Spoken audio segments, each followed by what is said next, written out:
Hello दोस्तों, स्वागत है आपका संकल्प स्पीसेस में। आइए देखते हैं ब्रिटिश शासन का भारतीय अर्थव्यवस्था पर प्रभाव।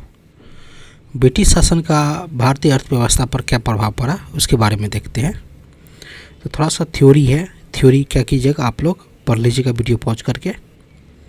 यहाँ भी थ्योरी है, ये वीडियो पॉज करके पढ़ लीजिएगा। ये सब हम डायरेक्ट क्वेश्चन पर चलेंगे, क्योंकि थ्योरी चलेंगे तो बहुत वीडियो लंबा हो जाएगा। ये आने वाले बीपीएससी के टीचर एग्ज़ाम में बहुत इम्पोर्टेंट होने वाला है। तो आइए शुरुआत करते हैं। पहला क्वेश्चन इस प्रकार से कि पहला क्वेश्चन है कि भारत में उपनिवेश शासन काल में होम चार्जेस भारत से संपत्ति दोहन का महत्वपूर्ण अंग थे। निम्नलिखित में से कौन सी निधि या होम चार्जेस की संघटक थी? लंदन, पहला ऑप्शन है लंदन में इंडिया कम ऑफिस के भरण पोषण के लिए प्रयोग में लाई जाने वाली निधि। दूसरा है भारत में कार्यरत अंग्रेजी कर्मचारियों को वेतन तथा पेंशन देने हेतु प्रयोग में लाई जाने वाली निधि। चौथा है कि भारत के बाहर हुए युद्धों में लड़ने में अंग्रेज द्वारा प्रयोग लाई जाने वाली निधि। तो कौन सा घटक था? तो इसको देखते हैं यहाँ पर। इसका आंसर होगा केवल कि होम चार्जेस लंदन में इंडियन ऑफिस को भरण पोषण के लिए प्रयोग लाए जाने वाले निधि थी। उसके बाद दूसरा था भारत में कार्यरत अंग्रेजी सैनिक का वेतन तथा पेंशन देने हेतु प्रयोग में लाई जाने वाली निधि है। 1, 2 दोनों का कथन सही है। इसको होम चार्जेस कहा जाता है। दूसरा नंबर क्वेश्चन है कि शब्द इंपीरियल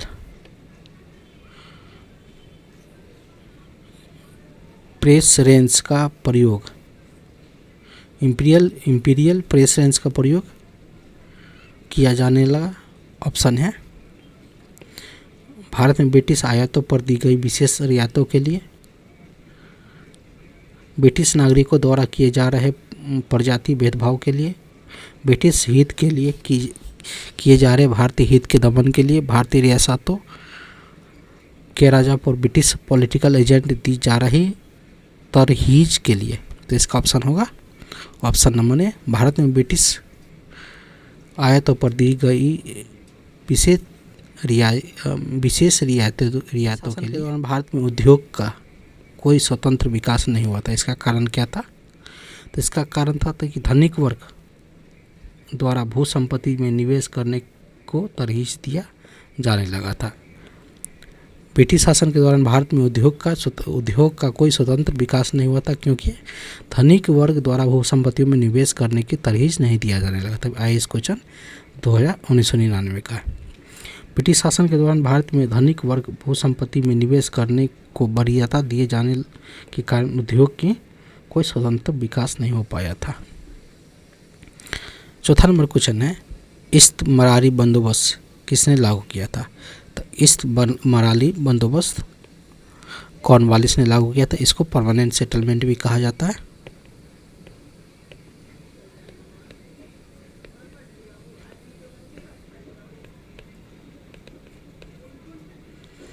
लॉर्ड कॉर्नवालिस में 1793 के आसपास इसको लॉन्च किए थे।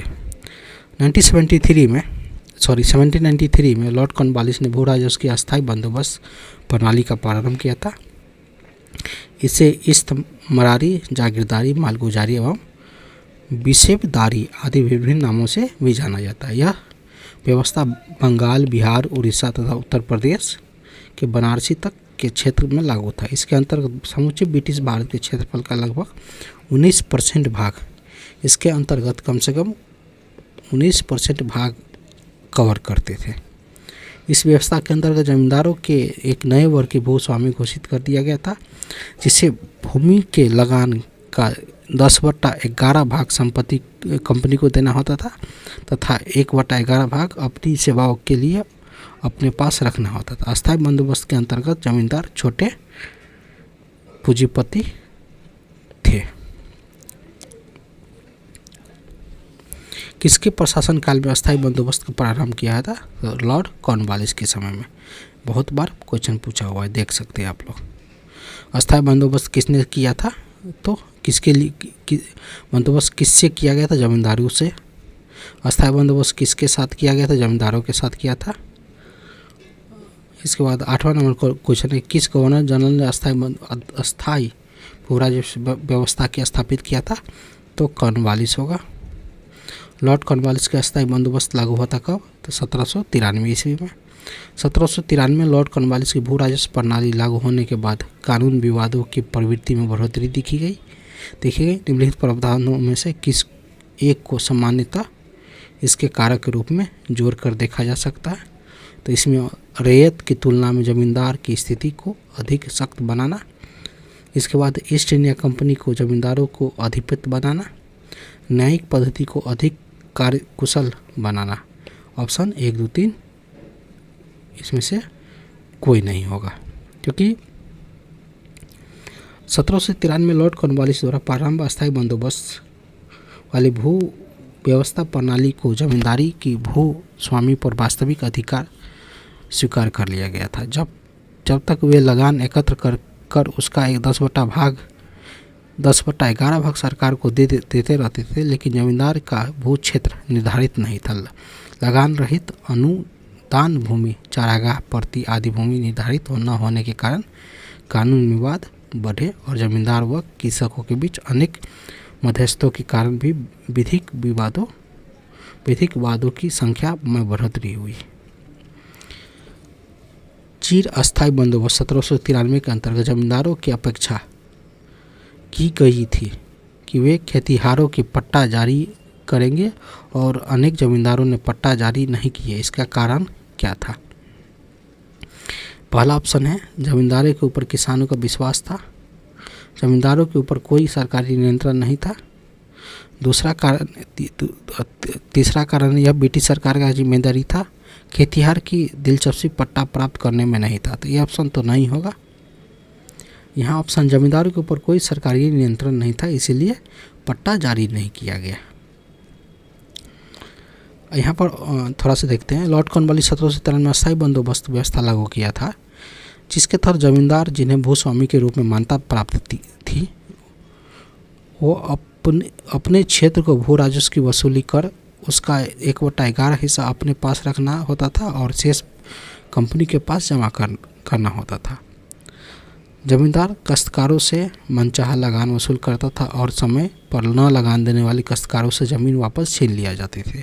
कुल मिलाकर काश्तकार पूरी तरह जमींदारों की दया पर निर्भर रहता था और जमींदारों के ऊपर कोई सरकारी नियंत्रण नहीं था तथा इस कारण बहुत से मामलों में पट्टे जारी नहीं किए और इसकी फलस्वरूप 1859 में रेंट अधिनियम पारित होने के 3 दशक पहले कुछ जिलों में और बंगाल बिहार के सीमा के संथाल क्षेत्र में किसानों ने अपने परंपरागत अधिकारों की रक्षा के लिए हिंसा का सहारा लिया था।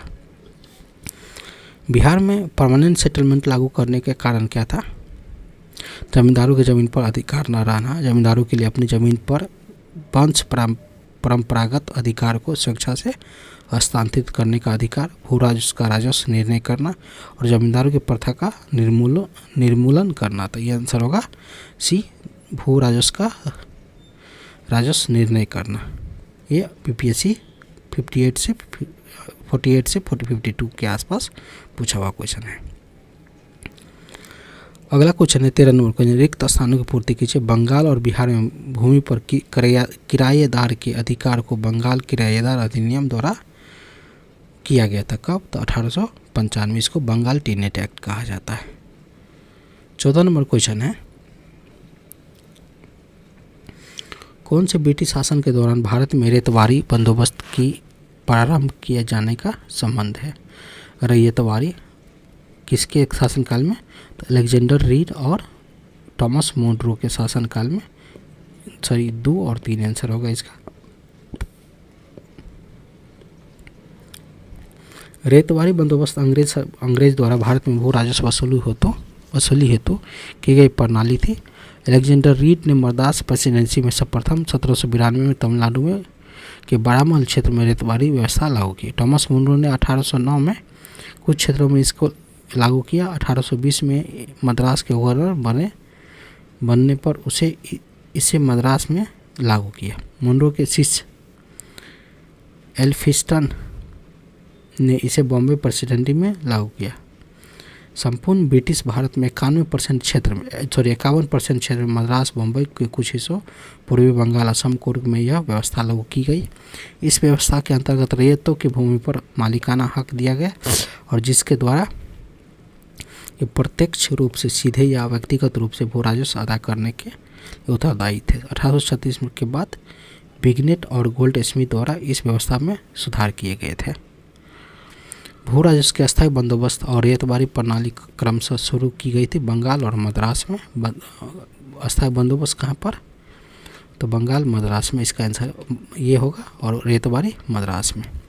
सर थॉमस मुनरो भू राजस्व बंदोबस्त का संबंध है कहाँ से? तो रेतवारी से। महलवारी कहाँ पर है? अवध के किस अवध में है। अस्थायी बंदोबस्त बंगाल में।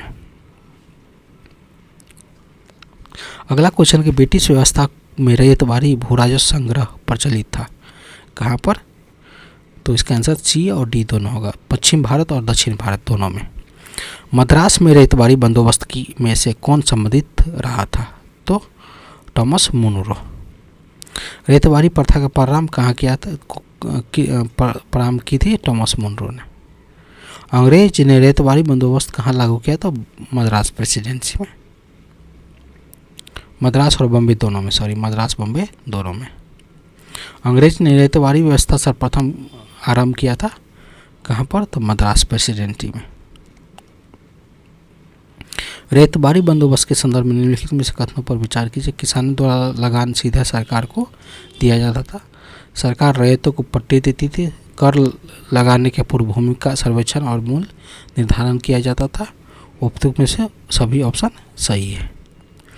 इसके बारे में थोड़ा सा डिस्क्रिप्शन देखते हैं। दक्षिण भारत में उत्तर भारत की तरह बड़े बड़े भूखंड एवं बड़े बड़े जमींदारों के अभाव में रेतवारी व्यवस्था को लागू किया गया। इस व्यवस्था में सूत्रपात कैप्टन रीड और थॉमस मुनरो ने किया था। रेतवारी व्यवस्था के तहत किसानों को अपनी जमीन का मालिक माना जाता था और सीधे सरकार को कर देते थे।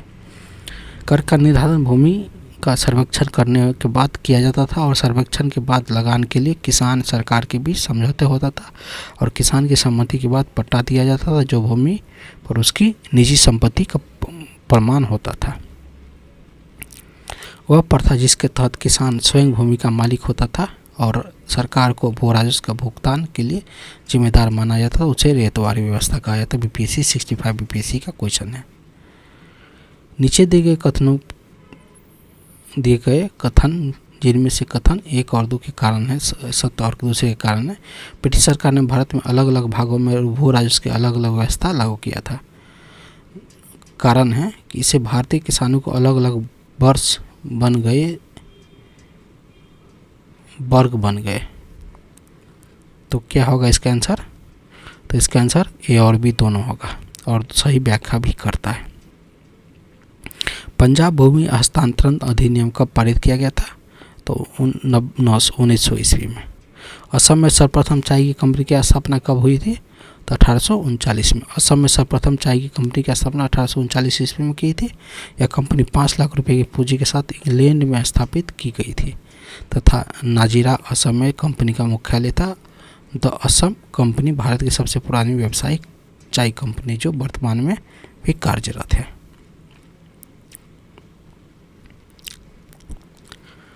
कूट 1 और सूची 1 सूची 2 से मिलाते हैं। जजमानी, बारह बलूट, मिरासिस और डाडे। तो ये क्या है? जजमानी कहाँ था? उत्तर भारत में। बारह बालूट महाराष्ट्र में। मिरासी तमिलनाडु में। अडाडे कर्नाटक में। ब्रिटिश भारत के सैन्य बल पर केंद्रीय राजस्व का कुल कितना प्रतिशत व्यय होता था? तो ब्रिटिश भारत में सैन्य बल पर केंद्रीय राजस्व का 40% व्यय होता था। ब्रिटिश भारत में सैनिक पर कितना खर्च करता था? 40%। दादाभाई नौरोजी द्वारा प्रतिपादित अफवाह सिद्धांत ड्रेन थ्योरी की सही परिभाषा नीचे किस कथन से आती है? तो पहला ऑप्शन है देश के संसाधनों का उपयोग ब्रिटिश के हित में किया जा रहा था, गलत है। भारत के राष्ट्रीय आपदा का एक भाग अथवा कुल वार्षिक उत्पाद ब्रिटेन के निर्यात पर को कर दिया था तथा जिसके लिए भारत में कोई वास्तविक प्रतिफल नहीं मिलता था। साम्राज्यवाद के संरक्षण में ब्रिटिश उद्योगपति को भारत में निवेश का अवसर दिए जाते थे। और डी नंबर आंसर है, भारत में ब्रिटिश सामान का आयात किया जाता था और यो देश के दिनों प्रतिदिन अधिकाधिक गरीब बनाया जाता था। तो इसका आंसर होगा बी नंबर। भारत के राष्ट्रीय संपदा का एक भाग अथवा कुल वार्षिक उत्पाद ब्रिटेन को निर्यात कर दिया जाता था जिसके लिए भारत की कोई वास्तविक प्रतिफल नहीं मिलता था। 30 नंबर क्वेश्चन है, निकास के सिद्धांत का प्रतिपादन किसने किया था? दादाभाई नौरोजी ने, ड्रेन थ्योरी का। इसका इंग्लिश में क्या है? Drain theory.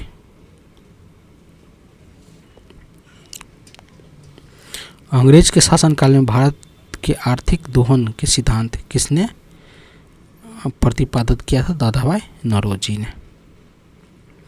निम्नलिखित कथनों पर विचार कीजिए तथा उनके नीचे दिए गए सही उत्तर चयन कीजिए। ब्रिटिश काल में सामान्यतः भारत का व्यापार संतुलित अनुकूल था। धन की निकासी के स्वरूप प्रतिफलित निर्यात था। इसका क्या आंसर होगा? Answer number A. Answer number A होगा। इसका मतलब कथन एक और दोनों सही है और इसका सही व्याख्या भी। ब्रिटिश काल में सामान्यतः भारत का व्यापार संतुलन अनुकूल था और रीजन है कि धन का निकासी का स्वरूप प्रतिफलित निर्यात था। इसको देखते हैं थोड़ा सा।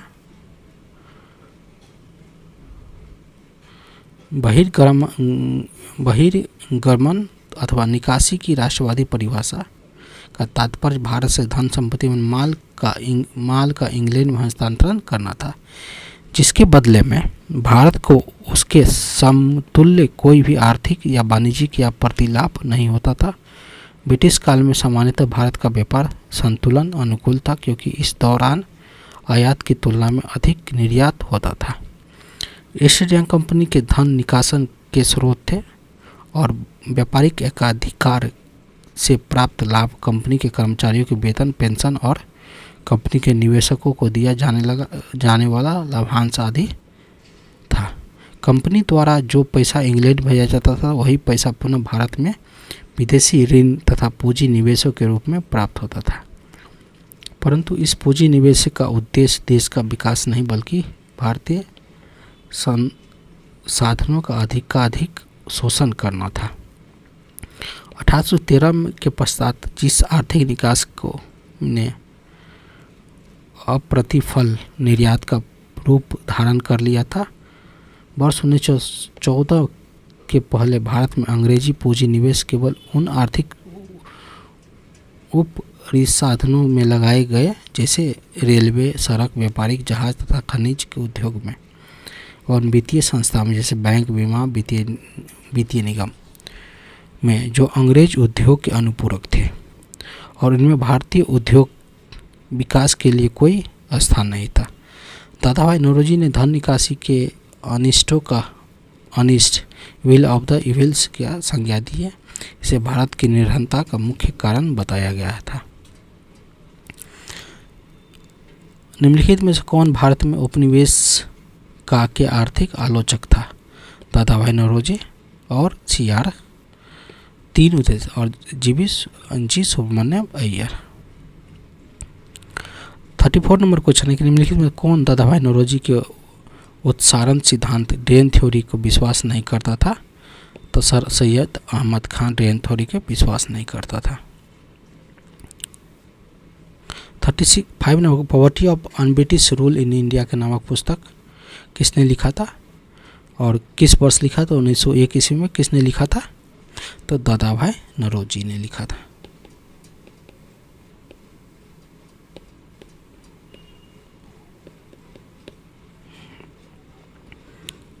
Poverty of on British rule India नामक पुस्तक किसने लिखा था? तो दादाभाई नौरोजी ने लिखा था।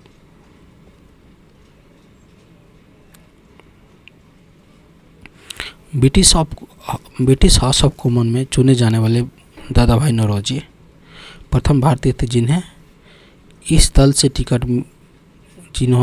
दल से टिकट पर चुनाव लड़ा था। तो किस दल से? तो उदारवादी दल से, लिबरल पार्टी से। ब्रिटिश शासन के समय अर्थव्यवस्था को खोखला करने और इकोनॉमिक स्ट्रेन की सिद्धांत के बारे में पुस्तक किसने लिखी थी? तो दादाभाई नौरोजी ने। आधुनिकीकरण के संदर्भ में निम्नलिखित में से कौन सा कथन सही नहीं है? तो कथन, यह प्रक्रिया 1813 में प्रारंभ हुई। कौन सा कथन सही है?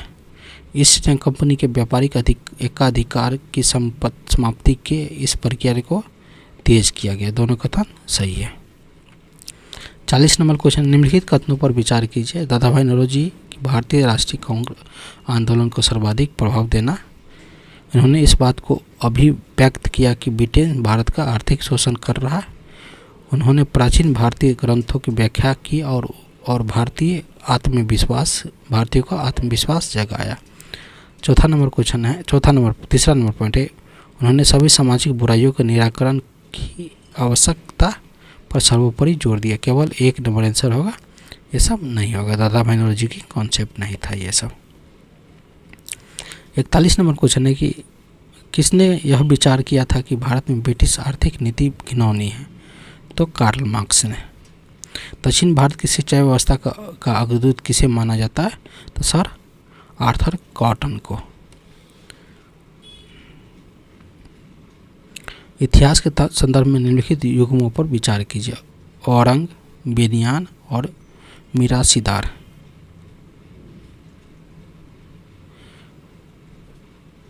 इसमें केवल